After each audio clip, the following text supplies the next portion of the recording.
ആ അച്ഛനായിരിക്കും. ഞാൻ ഉറങ്ങിയെന്ന് പറഞ്ഞു. സംസാരിച്ചു തുടങ്ങി നിർത്തൂല അമ്മ. അച്ഛനാണെങ്കിൽ നാട്ടിൽ എല്ലാ വിശേഷങ്ങളും പറയണം. ദേ ഒരു മിനിറ്റ്. ഞാനും ഉറങ്ങി.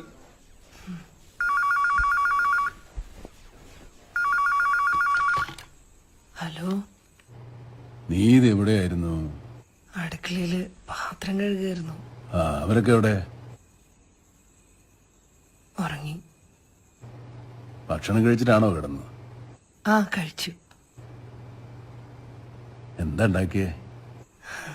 സതീഷിനെ അറിയാലോ, അവൻ ഇറച്ചി നിർബന്ധ. ചിക്കൻ ഉണ്ടായിരുന്നു ഫ്രിഡ്ജില്. കുട്ടൻ അയിലക്കുട്ടാനുണ്ടാക്കി. പിന്നെ ചപ്പാത്തിയും പുട്ടും ഉണ്ടായിരുന്നു. ഉച്ചക്കത്തെ ചോറും സാമ്പാറും ഉണ്ടായി. ഒന്നും പോരാണ്ട്. മൊയ്തീനങ്ങോട്ട് വരണ്ട്. അവൻ്റെ കയ്യിൽ എന്താ ഞാൻ നിനക്ക് കൊടുത്തു വിടണ്ടേ?